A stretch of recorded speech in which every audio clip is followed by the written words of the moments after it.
Hello, all, and welcome to the Fantasy and Sci-Fi Fanatics podcast. I'm your host, Daniel Coolbaugh. Today, I have me a very special guest, H.M. Long. Hannah, how are you doing today? I'm good. Thanks for having me. Yeah. I'm so glad that we could have you on. And like I said before we got recording, some of you guys might know from some of the previous episodes, the weather has not been great where we've been traveling. So I was glad that we could get Hannah in and some of our other guests for everybody for February She Wrote. So Hannah, we'll start right in with that first question. What has your writing journey been like up until this point? I started writing when I was a kid, like a lot of people. I actually tried to get published when I was about 15. I finished my first novel when I was 12. And Wow. by the time I was 15, I had written a couple books and thought I would give it a shot. And I even got a request from an agent at that point. Wow, that's awesome. Yeah, which I was really shocked by. I actually found like the request letter the other day back to when we had to do like self-addressed stamped envelopes. Yeah. But it ended in rejection, and I lost the steam. I lost courage. I was hurt. I was 15. Yeah. So I took, I think, 7 or 8 years off. Grew up a little bit, went to university, and then I married my husband and moved to Germany, and I was unemployed and had nothing to do. And my husband was like, "Didn't you used to write? Like, why don't you try to be an author?" So I started writing again, and in a period of, I think it was 3 years, I wrote 5 books. Oh, wow. And then started submitting to agents again, more professionally this time. And then I landed my agent, and we sold Hall of Smoke within, it was very fast. It was like 6 weeks. Oh, Hall yeah. of Smoke sold as a 2-book deal. And then, things moved on from there. And that's how I got to where I am.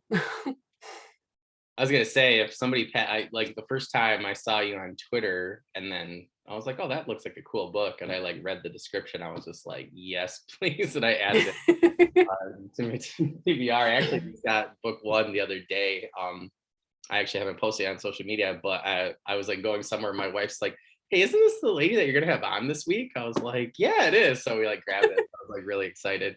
I was able to talk to a couple people that we had on recently. I was like, it was like a good book finding experience. But yeah, if they pass that up on that, like, I don't know, especially with the current times. Like, I was just talking to Emily Inkpen about this, and people see it in our and J Swift, where it's like, I feel like you have filled a void, where it's like still fantasy, but it's not like your contemporary medieval, it's like expanded on the genre, I guess is the better way to put it. What's something that was a little different? Like, and it really not too much different, but no, yeah. Well, I mean, but it made me think though, like just in terms of just reading your description, which is why I wanted to have you on here, because just your description alone and reading the blurb and everything for book 1, I was like, oh, that just sounds so cool, and it made me just have really, really good ideas. And I just think that it's really good when people just write the stories that they want to write rather than always writing to market, because then I think you always get the same one. Yeah. So I always like expansion of fantasy and sci-fi. I just like when people can fit into different niches, and I just think even those little ones help expand the genre. So yeah. Really cool. For that second one there, so what is it about fantasy that made you want to write in this genre? I really don't like real life. We invented that. I'm right there with you. Honestly, I really don't like life. So if anything starts to feel remotely like it could be an experience that I would actually have in real life, then I avoid it. That's not to say that I don't write relatable experiences. Obviously, you got to have that human aspect there. But yeah, for the most part, I used to, when I first started writing, I started writing historical fiction. Oh, cool. And I was always getting bogged down in the details. And I just always wanted magic. I wanted something different, something unpredictable, something that wasn't realistic to happen. Yeah. And everything I wrote always gravitated in that direction. And when I finally let go of trying to write historical fiction, that's when I found my niche.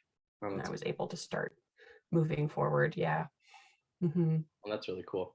So you and Tilda Colt Holt are pretty similar, where you have those historical fiction roots and then went into fantasy. So that's really cool.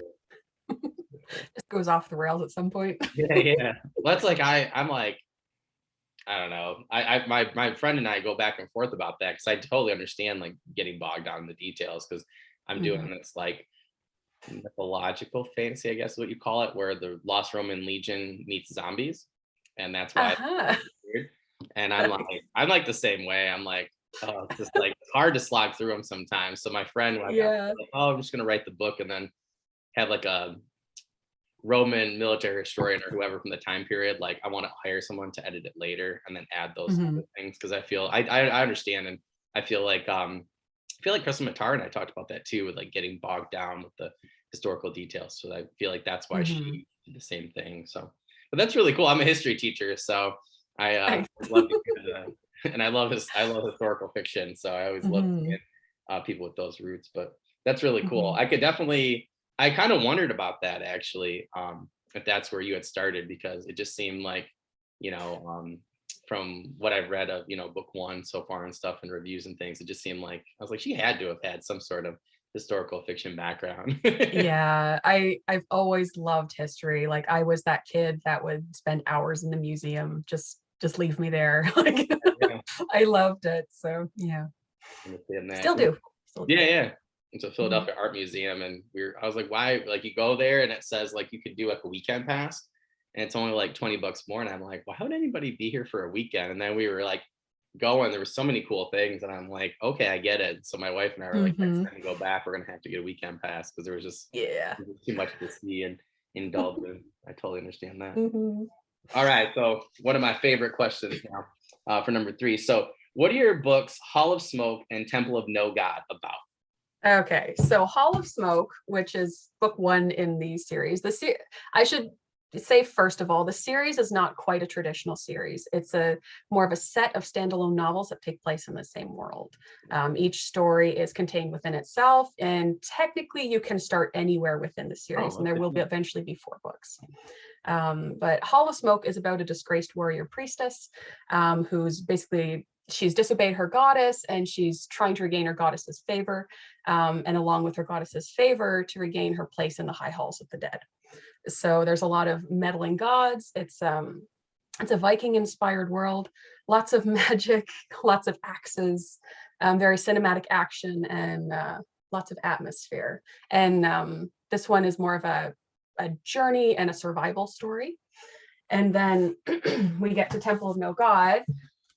Temple of No God is about the same main character, but 10 years later. There's a lot of distance between the two stories. She's older, kind of jaded, jaded 30 something who just kind of needs a holiday. Um, I get that. yeah, I channeled a lot of my personal feelings in Sure. this book. But Temple of No God follows Hessa as she is masquerading as a mercenary in a crumbling empire. Um, yeah, there's a great power waiting to be attained. A lot of spoilers, which I could share. But yeah, it has more of like a band of mercenaries traveling together. There's lots of dark magic. There's a mysterious cult on the rise. And yeah. And then book three is coming January 2023, and book four is coming January 2024. So. That's awesome. My friend and I were talking because he had read book one and I was like, no spoilers, like don't do it. But yeah, he was saying like oh, he felt like it was because him and me are both huge like Robert E. Howard fans, and Mhm. he was like, yeah, I felt like it was like Conan the Barbarian met like Red Sonja and meets like Chronicles of the Black Company, and I was like, don't say anything else. I was like, that was perfect. I was like, that's the perfect way to get me to read a book. Mhm. Yeah, like Awesome. I said, like I really liked just that you went with like a priestess and we're really exploring all these, Mhm. different things. It just to me sounded really, really interesting right off the bat. So, and then when Yeah, I I was looking at the second one, I was like, oh, that's even cooler. Like, because I love really into the mercenary thing right now because of Malazan, mhm. the Fallen and stuff. So, yeah, it's neat. Yeah. Yeah, they both have different feels. They're unique, but they do feel naturally Yeah, yeah, readable with one another. So yeah. I like I them. like that. Have you found that like that was like something that the market's been missing? Because I really can't think of too many like other series that are doing that. Like to me, that's a really cool Yeah. like approach to it. I mean, where you have I the can't, character, but I don't really know many others that are like that. It wasn't actually me that came up with the idea, it was my publisher. oh, cool. I had initially had them as more of I had this as a streamlined duology when I originally pitched it. And then I had random ideas for further books that were not connected. They're not about Hessa. Um, and yeah, so they're like, why don't we just put it all together as a series, make them all standalones, and have it as a Start Anywhere series. And Yeah, I yeah. thought that was neat. It was definitely a challenge, but it was an interesting challenge that I wanted to take. So Yeah. yeah. Well, Yeah. I just like that approach because again, I'm a huge Robert E. Howard fan, and like that's how he wrote Conan, where you could literally Mhm. go at any book and it's a standalone, and you might see some people and things like that, but it's just nice to be able to get in and get out and still get that sense that there's more going on, I guess. Yeah, a I little just bit like less that. commitment. Yeah. I just like Yeah. it because it's like, too, like I think like down the road, like, like let's say you got done with 4 books and then you were like, oh, like people really wanted more. Or if you were in the Mhm. same world, or they're like, oh, we really want more, so you could go back. And I just think that I think it's a great marketing idea personally. And I think to me, it sounded really cool from a writer's standpoint too. So yeah, just, Yeah, it's neat, and it gives me a lot of freedom. yeah, So yeah. yeah. Which is nice, right? Right. Yeah. My friend's like starting off with, 3 years later, like did 2 series and is going back to do book 2 of another one. He was like, why didn't you stop me? And I'm like, we tried stopping you. Like your wife tried stopping you. You just decided instead of writing book 3, you were going to go and write this other series. So, but yeah, I like that because I feel like you could just come in and out. And yeah, I'm definitely thinking about that for the future because that's like a really cool Mhm. idea. Yeah, I like that a lot.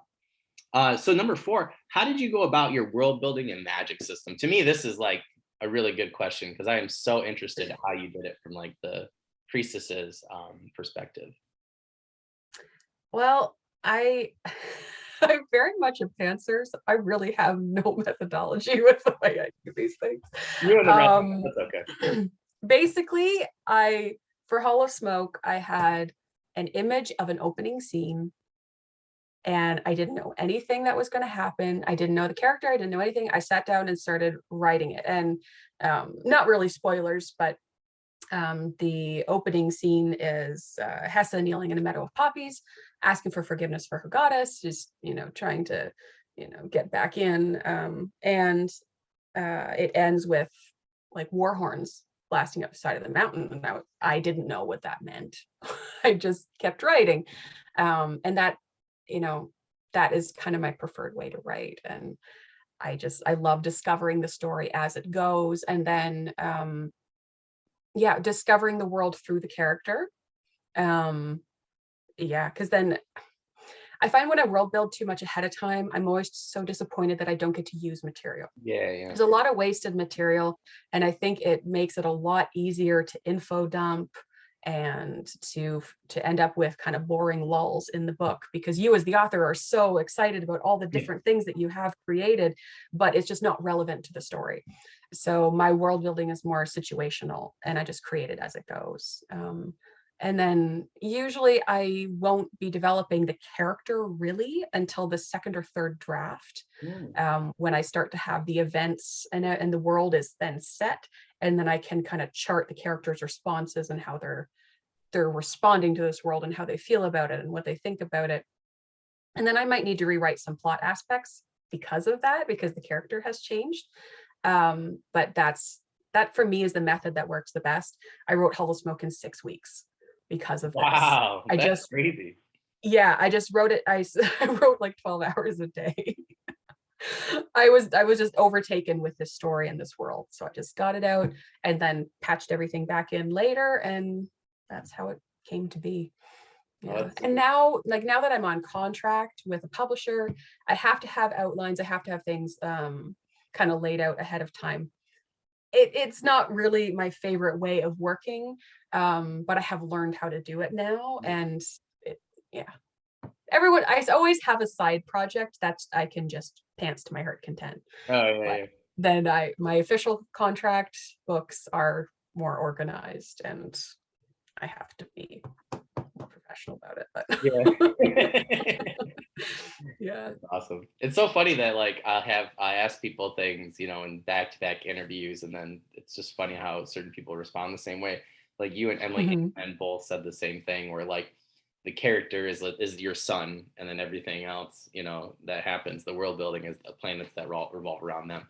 But Mhm. I definitely think that that's a better way to do it. I had a character who, after draft one in one of my novels, decided he was going to be a whole different person, a Mhm. whole different class. And then I had to figure out how that class was going to affect the world building. And I was like, why on earth did I world build? I should have just went with these people and done these things and then let it happen.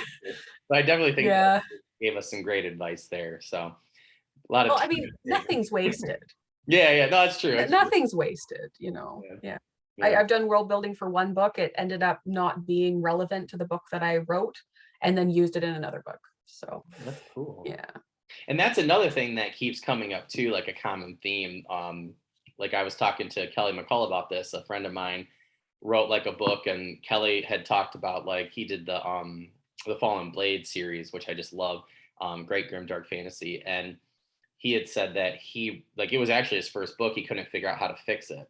So then he Mhm. ended up later on coming back to it, and then that became the Fallen Blade series. So my friend deleted his Uh-huh. entire work, and I'm like, no, I'm like, I do that all the time. oh man, oh I that delete hurts full me. manuscripts at Oh, that will. hurts me. Oh, Temple of that No hurts. God was completely rewritten 2.5 times. Oh wow. Just Yeah, like, it hurts yeah. me because like I just talked to so many authors where they're like the book that I love, the series I love, the character that I love. Like I couldn't imagine if I didn't have R.L. Kingslayer like in my life, in my reading life, and his like best friend Triss, that's like Shadow Dragon. Like I said to Kelly, I'm like, I'm so glad you didn't do that because I just think of like like what books could have been like kind of thing. But yeah, that's really funny. Yeah, I just said I talked to Emma about that. It's funny that you both said the same thing, literally like 5 days apart. But I think it's really good advice though, and I think that I just think in the future, like, because everybody always talks about the iceberg, and I'm like, they're like, yeah, you come up with all this world, but then nobody sees it, and I'm like, but why? If the character is only you're only seeing really right through your character's Mhm. eyes and the things that happen to them, I just think it just changed my whole perspective on world building and how I perceive world building. So I just think it's really good advice personally. So Glad. this question, I'm really interested for this one, and I know I'm going to say it wrong again. So for number 5 there, where did the character idea for Hessa and the Ingi? Did I get it right that time? Kingy. Yeah. As soon as I read your description, I was like, oh, that just sounds cool. um Basically it links back to the pantsingness of just finding out who Hessa was, what the Ingi were. I did have a little bit of a concept ahead of time that I knew I wanted a priestess type character, and I knew I wanted her to be part of an order. So that was the only real thing I had ahead of time. Yeah, and then everything just developed itself from there. Um, yeah. It's kind of a simple answer, but Well, yeah. again, you're taking that world building from the character's perspective, right? I mean, Mhm. would you say, Yeah. sorry, go ahead. Well, I was gonna say, like, I did know that I wanted my I wanted my main character to be a woman, and I wanted her to, you know, I wanted her to be a warrior, but I didn't want to go the really hardened and cold route. And I also didn't want her to be overly masculine.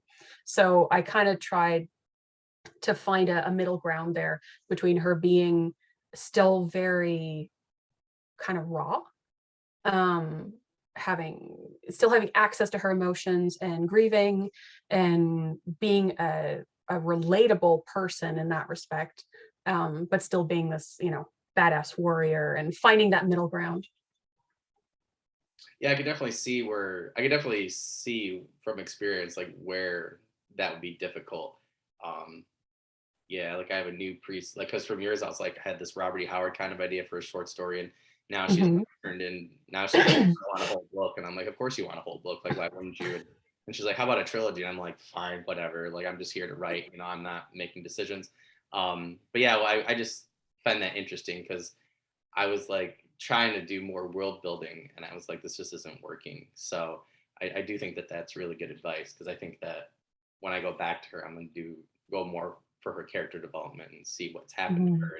kind of more like ask her questions rather than tell her what happened to her. Like Yeah, they never want to listen anyway, so it's like kind of pointless. But that it might be always works out better for me. yeah, yeah, no, it's true. It really does, right? Because my friend Yeah. with this, so I got this constable, and then he's like, "No, I want to be a thief taker," and I'm like, "I don't even know what that is outside of like Robert Jordan's thief taker." I'm like, "What do you mean?" And then I went and looked at it, and it was interesting. I gave it to my friend. I said, "What do you think is more interesting?" And he was like, "Oh, the second one." I'm like, "Of course, the second one is because now it means I have to rewrite all these things and this character." But so for I just so kind of like a side question there. Mhm. Um, maybe I'm trying to think of like a good way to put it. So with the Ingi, like, would you say that like they're super powerful, kind of powerful?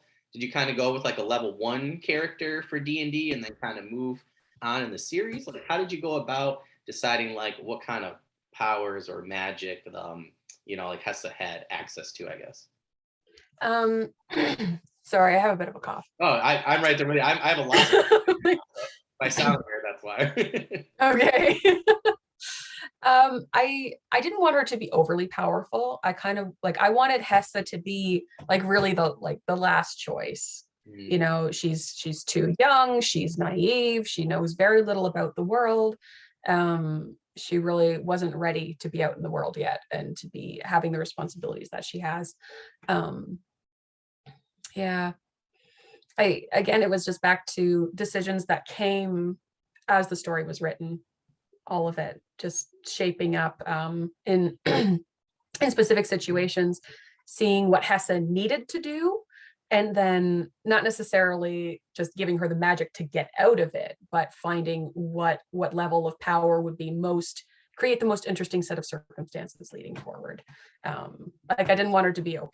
I wanted her to have like a lot of challenges, and the Ingi as a whole are, like there are more powerful Ingi than Hessa. But again, they're not really that OP. Like basically, Ing, the goddess of war, who is, the Ingi are devoted to, she's a goddess of war. She's not a goddess of victory, and she's not a goddess of conquest. It's the actual war that serves her, and the shedding of blood. So she's not really that invested in her priest being able to always win all the time. yeah. So yeah. So did that like influence the kind of magic for you that they're able to do? Like, would that mean that because she's not as focused on the preservation of life, for instance, like they wouldn't have as much healing magic maybe as somebody from like another Yeah. Yeah, it's only destructive. school? Yeah, Ingi magic is only destructive, but within like the Hall of Smoke world and the way that the pantheon and all the deities are set up is you have powers based on who you're devoted to, and you can't be Oh, that's devoted to cool. more than one person. Like not really. So there's another character called Aita, who's a goddess, and devotees of Aita might have healing magic, but if you're a direct devotee of Ing, you're not going to have it. So I yeah. just I like that personally because I feel like you have this person who's more than average, but it's still you're putting limitations on them. Yeah, I think limitations are extremely important. Yeah. Um, and it's a little hard for me because I don't like hard rules with fantasy. I don't like hard magic systems. For instance, like I love Brandon Sanderson, but I always struggle with the really, really hard specific magic systems because I'm like, it's magic, just do whatever you want. Yeah. Um, but yeah, I think limitation is extremely important, and it creates so many situations, and it that might not have otherwise come up, and it creates so much tension for the reader because the reader knows where the characters' abilities are going to run out, where they're going to be vulnerable. So yeah, I think that really adds to the overall tension and the stakes.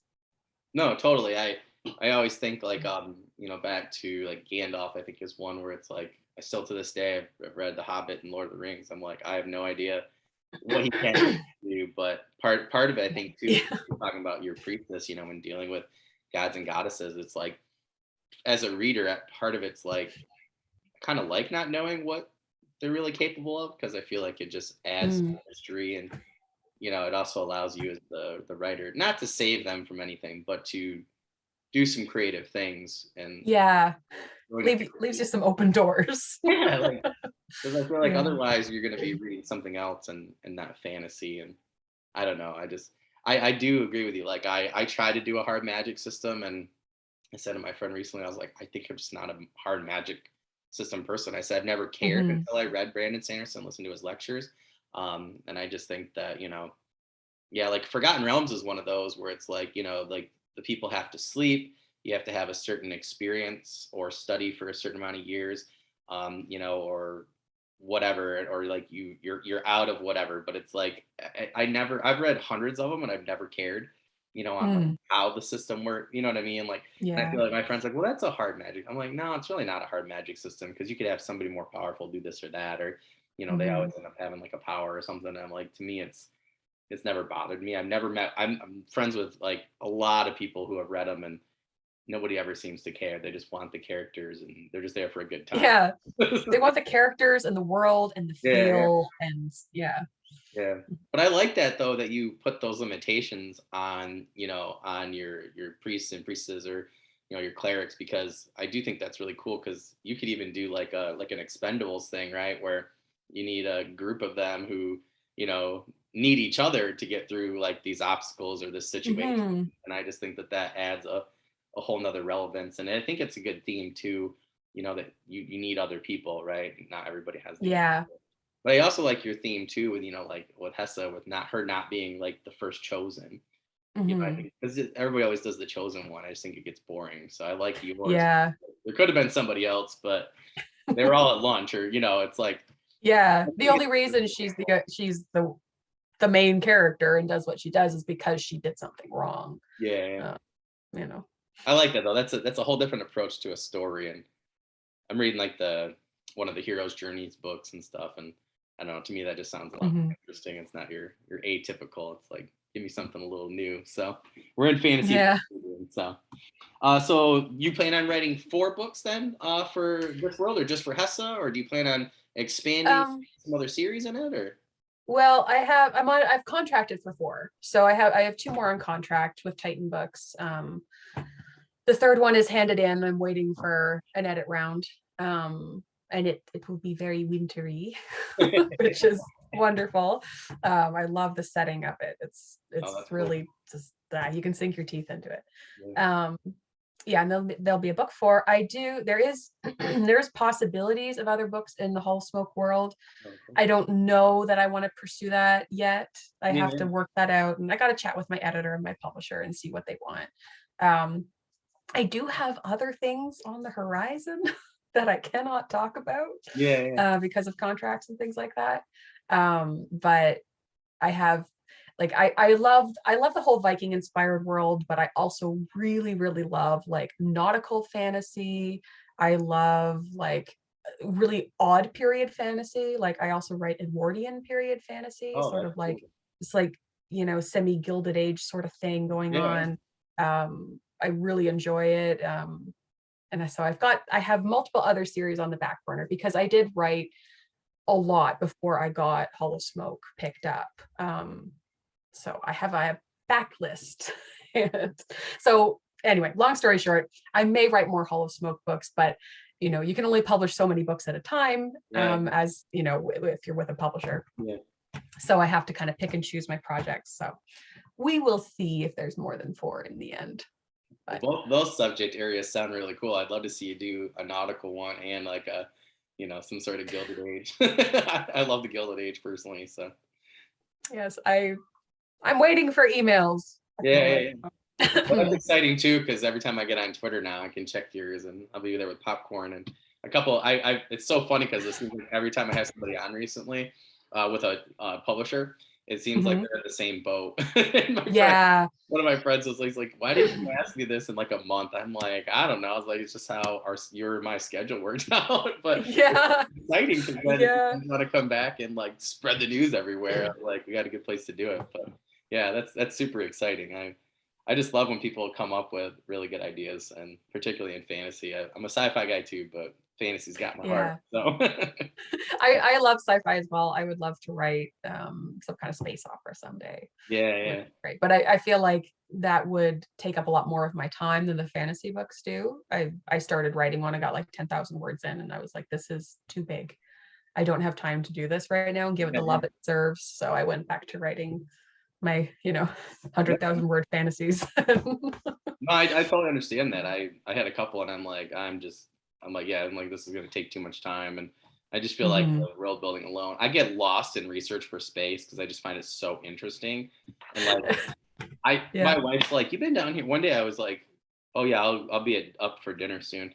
It was like 3 hours later, and I'm like still researching the moons of, like speaking of Titan, I was researching Titan, and just I Mhm. came up with so many cool ideas around, the moon and everything. And yeah, she was like, I don't know if this is a good idea for you right now. So might have to do it in the summertime. I'm taking the summer off to write, so I'm pretty excited about Oh, that. nice. That's awesome. Set myself That up is for so the last cool. 3 years. The pandemic set me back. I was supposed to have Oh, last, yeah. and I was just like, I'm like, my friend, he was like, I'm so sorry. I said, it's fine. I said, I just have to wait another year to have a vacation. Mhm. I'm like, everybody else is dealing with far more than not getting a vacation, to write for 8 weeks. I was like, it's totally fine. Yeah. But yeah, I'm like really excited though. So it'll be That interesting was to see. awesome. Yeah, I'm like gonna do my own nano Ramo like for July. So we'll see how it goes. But That's great. yeah, I definitely understand though, 'cause sci-fi. I don't know what it is because I originally started reading sci-fi. Mhm. I don't know why I have such a hard time writing in it. I just feel like I don't know. I think it's maybe I don't know, I think some things do come genres do come naturally to certain people. For me, sci-fi is Yeah. one of them, but I would love I've it. always been very not rooted in this world, so Maybe maybe that's I I was that distracted yeah, kid that was staring out the window all the time, telling myself stories. yeah, yeah. Yeah.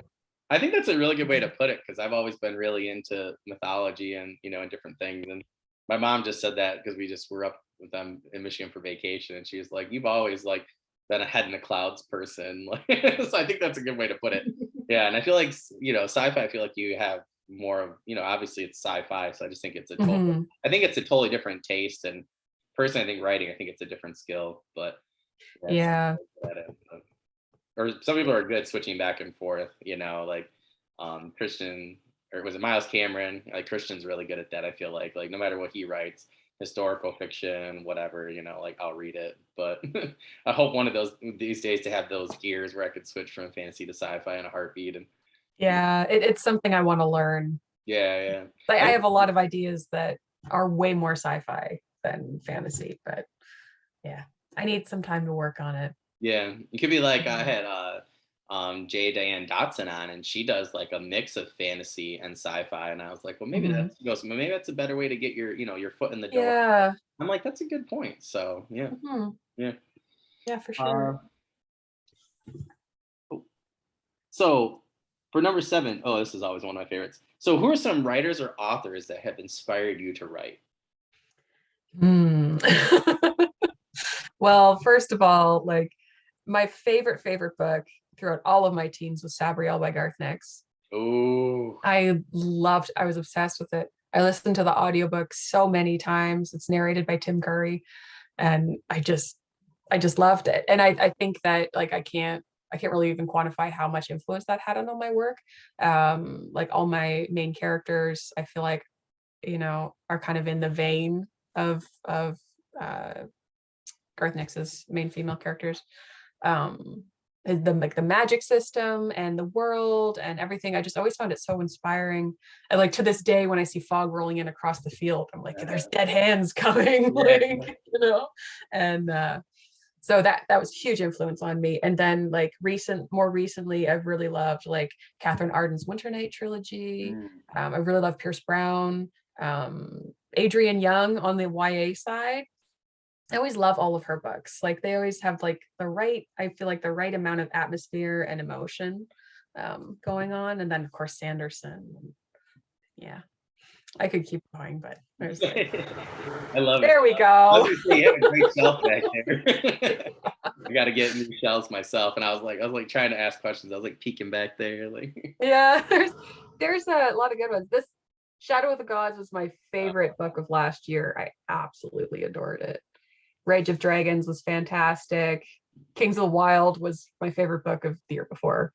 Oh, okay. See, that's Good my stuff. first book this summer on my list, and I got like trying to mix it up a little bit and kind of go. I'm in such a big writing stint lately. I just felt like I've been gassed, and I had Richard Baker on recently, and he's one of my Richard Baker is one of the 5 authors that inspired me to write. So to have him on Mhm. the podcast was just, That's cool. yeah, like one of my forgotten realm heroes, and that was just so cool. Yeah. So I went and got his book yesterday, Rebels of Anaheim, that he's writing for Aconite Books through Mhm. Marvel, and I was just, it's been really good. But yeah, Cool. I feel like I need things that really grab my attention. So I'm like, I don't, you know what I mean? When you're in that state of writing, it's like sometimes it's just hard to read. So I'm Yeah. hoping this summer to do a really big reading spree. But Garth Nix, I got to tell you, like Garth Nix and Anne McCaffrey, I discovered them, I think in 6th grade, and it was just like those are like some of my first stints in fantasy, and just like changed my world. Like Garth Nix, I didn't even know Garth Nix had more of those books until I had gotten a Twitter. Uh-huh. I think I have, I bought like some collector's editions that they had really cheap at a used book sale. Oh yeah. I bought like, I don't even know how many I have. I got them all lined up. I'm ready to go. I'm waiting for my friend for book club because we're gonna try and do it together. And I told him, like, I don't know if I could wait to do my reread of book 1 because it's been since 6th grade. But yeah, I definitely agree with you. Just some of the imagery and just some of the things Mhm. that he did. Like it really, I didn't even know that was fantasy until I got to to middle school and we started talking about different genres and things in English. But yeah, I just thought that was a really cool book. So Good stuff. Yeah, love them. yeah, Every time I see an extra copy of like Sabriel at a thrift store, I pick it up so that I can like be an evangelist and give it to people. yeah, Like, here, read this. I'm telling you, I've given them. So I am a teacher, so I have a bookshelf, and I used to teach English, and I still do this. Like, it's like that one, the Golden Compass, like those. Like, there's just certain books that, yeah, if they're a couple bucks, I'll get them, and I'll find a kid Mhm. to give them to, that I know that loves fantasy and sci-fi. And yeah, I think I've pretty much maxed out a lot of the region around us for garden books, 'cause I just keep picking them up, and I teach 8th grade, so it's like a lot of the kids, who really like to read like I did, are in the genre in the same age range. So yeah, there's not many around us that are used anymore. So I definitely, Yeah. that's really funny. I'm glad to see that I'm not the only one. So Nope. I was so mad about because I missed this one eBay bid Mhm. for Gartha's books all signed, and I must like I had like Oh, I was like a second off, and it was like a really good deal. no. Yeah, and I was like, well, I'll just buy these, and then I'll just give mine away to some more kids at school. Yeah. So I've been like on the I watch. have I have one signed one. Oh, I that's have a signed copy of Clariel, but that was a surprise because I got it off Book Outlet. And when I opened it, it oh, was signed, and I that's had the no best idea that was surprise. coming. That was like, yeah, it was a great day. It was a Yeah. wonderful day. That's awesome. My friend found an R.A. Salvatore like that, and it was like a really rare Oh, one too. And yeah, it was really cool. I'd love to get all of them that I have signed on my shelf. That'd be awesome. that would be So for that last question, what projects, promos, news updates, and things like that that you have with our audience that you can share right now? well, there's Hollow Smoke 3, which is coming January 2023, and then Hollow Smoke 4 is coming January 2024. I have some other things in the works, so keep an eye on my social media. I've been, emailing, asking for permission to share some things. So hopefully the ball is rolling. Um, yeah, that's really all I can share at this time. But yeah. Well, two books Hollow down, two Smoke books on the horizon. Yeah, like yeah, Hollow Smoke and Temple of No God are out now, and you can get them in print, audiobook, and ebook from wherever books are sold. Yeah, there's some signed copies floating around Southern Ontario. oh, that's cool. Yeah. Try to make our way up there pretty soon because I got a couple of friends up there. We talked about like hanging out and stuff this summer. So now that you told me that, it's like Yeah. out in a Just while. wait till this storm's past. Yeah, I know, right? I probably couldn't even get out of I could barely get out of PA right now. So Yeah. I was walking the dog. We live in the bush and we have a small lake on the okay. property. I was walking the dog out by the lake today, and the wind was coming in off the lake. It was just full on snowstorm. You couldn't see anything. Oh my Whiteout goodness. conditions. Yeah, total whiteout. I love your covers too, by the way. Like just the Oh yeah, they're basic cool, design, man. and yeah, they're just absolutely amazing. So Yeah, they were not what I expected them to be. okay. Um, I my personal aesthetic is like very dark, like charcoal gray and white and things like that. So when these covers landed in my inbox, I was really taken aback. But I fell in love with them completely. Like the owl is so intense on this Yeah, cover, yeah, it's very you detailed. know. If you're on Spotify or Yeah. RSS.com, you'll have to go and check the descriptions to see Hannah's books. But you guys, the first Mhm. time I went and I think it was I saw book one and it was hardcover and it had just come out, and I like walked by my favorite bookstore where my mother-in-law lives in Saratoga Springs, and I just stopped and I looked and I was like, okay, I have to pick this book up, and I just felt like it was one of those great circumstances of you know I was just listening to an old podcast with Lindsay Broker, Jeff Lalo, or Joe Lalo, and Jeffrey Poole, and they were talking with one of the authors they had on. I'm probably like on the author, but just like about Ben Hill talked about like covers are your brand, and I just thought Mhm. that both of those were just a really cool way to brand your work personally. Yeah. I really like that. They're very signature. I'm super, I know the cover for book 3 is in production right now. Oh, that's so So I'm exciting. so curious to see how it turns out. I sent in my ideas, like,